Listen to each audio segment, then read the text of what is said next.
South আফ্রিকায় আগুনে পুড়ে প্রাণ গেল ৬ বাংলাদেশির। ইস্টার্ন কেপ প্রদেশে একটি দোকানে আগুন লেগে এই প্রাণহানির ঘটনা ঘটেছে।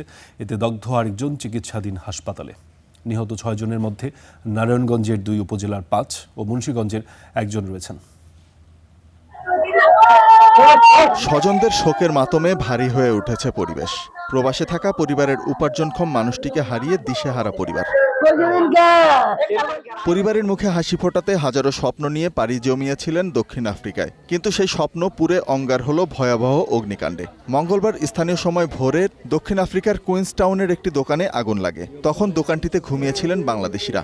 এতে ঘটনাস্থলেই প্রাণ হারান ৬ জন। তাদের মধ্যে ৫ জনের বাড়ি নারায়ণগঞ্জে এবং ১ জনের বাড়ি মুন্সিগঞ্জে। তাদের মৃত্যুর খবর দেশে পৌঁছাতেই এলাকায় নেমে এসেছে শোকের ছায়া।